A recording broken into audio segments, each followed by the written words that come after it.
అదేవిధంగా ఈ విధంగా అనేక మంది భక్తులు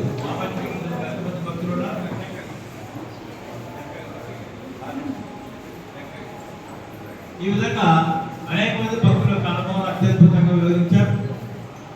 అలాగే మన నిజ జీవితంలో మనకు తెలుసు, మనం కూడా బాబా భక్తులు అనేక రకమైన అనుభవాలు పొందుతున్నాం. అనేక రకమైన అనుభవాలు పొందుతూ మనల్ని కూడా బాబా ఎన్నో కష్టాల నుంచి కాపాడుతున్నాడు. మనల్ని బాబా కష్టాల నుండి కాపాడే అనుభవాలు కూడా మనకున్నాయి. కాబట్టి ఎలా కాపాడుతారన్నది మనందరికీ తెలుసు. ఎందుకంటే ప్రతి వ్యక్తికి అనుభవం ఉంది. కానీ ప్రతి వ్యక్తితో ఆ బాబా యొక్క అనుభవాలు మనము పొందగలుగుతున్నాం. అనుభవాలను మనం చూసాం. ఇప్పుడు స్వామి సహాయం నుంచి ఈ కార్యక్రమం ముగించడం జరుగుతుంది. అదేవిధంగా రేపు ఉదయము కాకడ హారతి కార్యక్రమము భగత్ సింగ్ కాలనీలో కృష్ణారెడ్డి గారితో కరెక్ట్గా 6 గంటలకు ఆమె అంగన్వాడీ సూపర్వైజర్, ఆయన కృష్ణారెడ్డి గారి టీచర్, భగత్ సింగ్ గారి పేరుతో అన్ని ఉంటుంది. వారితో రేపు ఎగ్జాక్ట్లీ 6 o'clock హారతి ఉంటుంది. మన బాబా ఉదయం 5 గంటలకు ఆటోలు ఏర్పాటు చేయడం జరుగుతుంది. ఇక్కడికి వచ్చి వాళ్ళ ఆటోలలో రావడం. అదేవిధంగా రేపు 9 గంటలకు భిక్షా కార్యక్రమం మొదలవుతుంది. ఆ భిక్షా కార్యక్రమంలో మా ఇంట్లో భిక్షా కార్యక్రమం ఉంటుంది. రేపు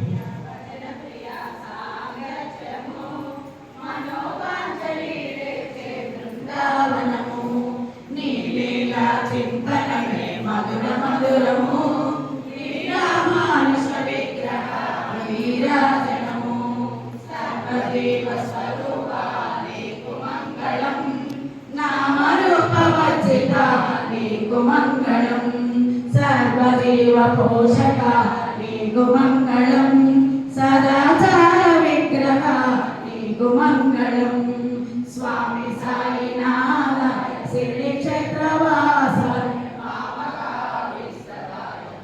మంగళం లోకనాథాయ భక్త లోక సంరక్షకాయ నాగలోక స్తుత్యాయ నవ్య మంగళం స్వామి సాయినాథ శ్రీ క్షేత్రవాసాయ మామకాభిష్టకాయ మహిత మంగళం భక్త బృందవందికాయ బ్రహ్మస్వరూపాయ ముక్తి మార్గ బోధకాయ పూజ మంగళం స్వామి సాయినాథాయ శ్రీ క్షేత్రవాసాయ మామకాభిష్టకాయ మహిత మంగళం సత్యతత్వబోధకాయ సాధువేషాయ నిత్యమంగళదాయకాయ నిత్యమంగళం స్వామి సాయినాథాయ శ్రీ క్షేత్రవాసాయ మామకాభిష్టకాయ మంగళం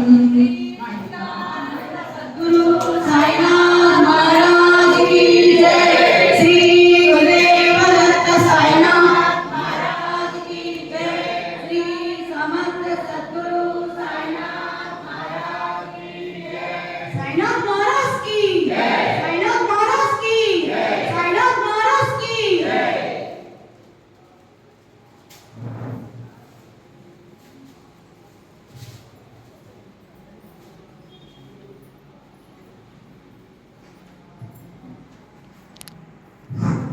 అదేవిధంగా రేపు సత్సంగ కార్యక్రమం భజగోవిందం జగద్గురు ఆదిశంకరాచార్య పొందించిన భజగోవిందం గురించి మన కల్లపు కృష్ణ గారు మనందరికీ తెలుసు. చాలా సంవత్సరాలు మనం గుర్తొచ్చారు. కల్లపు కృష్ణ గారి చేత భజగోవింద కార్యక్రమం రేపు ఉంటుంది. రేపు తప్పనిసరిగా ఎటువంటి పరిస్థితుల్లో 7ంటికి అంతా రావాలి.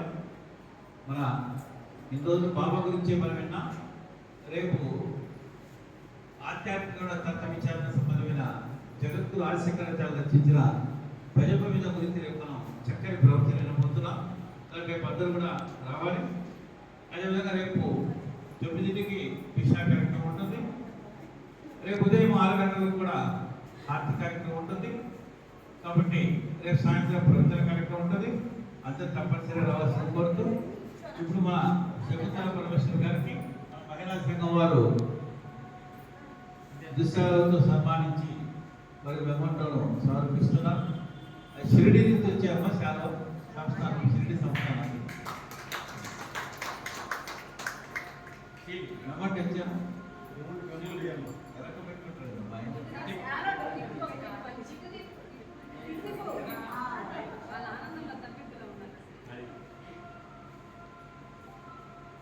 మా పిచ్చిన వెంటనే వచ్చి చక్కగా మనతో కలిసి సాయినాథుడి యొక్క భక్తులతో అనుభవాలను చక్కగా వివరించి మనకు ఆధ్యాత్మికంగా మంచి అనుభూతిని ప్రసాదించిన శకుంతల పరమేశ్వర గారికి మన బాబా మందిరంతా కూడా హృదయపూర్వక అభినందనలు తెలియజేస్తున్నాం. జై శ్రీరామ్.